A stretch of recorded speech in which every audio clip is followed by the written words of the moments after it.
தஞ்சாவூர் அருகிலுள்ள ஒரு சிறிய கிராமம். அங்கே வாழ்ந்த மக்கள் மிகவும் எளிமையானவர்கள். அந்த கிராமத்தில் தினமும் மாலை நேரம் வந்தாலே அமைதி பூமியையே மூடிவிடும். அந்த கிராமத்தில் ராமு என்ற விவசாயி வாழ்ந்தான். பல மாதங்களாக மழை பெய்யவில்லை. பயிர்கள் வாடிவிட்டன. கடன் அதிகரித்தது. அவனின் கண்களில் நம்பிக்கை மெதுவாக குறைந்து கொண்டே இருந்தது. அந்த மாலை ஒரு வயதான முதியவர் கிராமத்துக்குள் வந்தார். வெள்ளை ஆடை, அமைதியான கண்கள், முகத்தில் அன்பு நிறைந்த சிரிப்பு. முதியவர் ராமுவை பார்த்து மெதுவாக கேட்டார், ஏன் மகனே மனம் உடைந்து இருக்கிறாய்? ராமு தனது கஷ்டங்களை அனைத்தையும் கூறினான். அதை கேட்ட முதியவர் சிரித்தபடி சொன்னார், மண்ணை நம்பு, உழைப்பை நம்பு, கடவுள் உன்னை ஒருபோதும் கைவிட மாட்டார். அடுத்த நாள் காலை வானம் மெதுவாக கருமையாக மாறியது.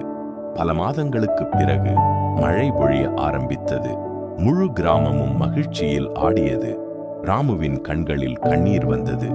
ஆனால் அந்த முதியவர் மட்டும் எங்கும் தெரியவில்லை. ராமு கோவிலுக்குள் சென்றான்.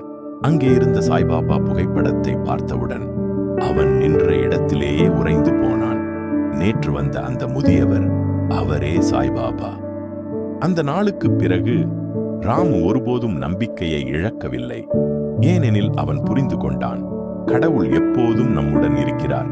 சில நேரங்களில் ஒரு சாதாரண மனிதராக நம்பிக்கை இருக்கும் இடத்தில் அற்புதங்கள் அமைதியாக பிறக்கின்றன.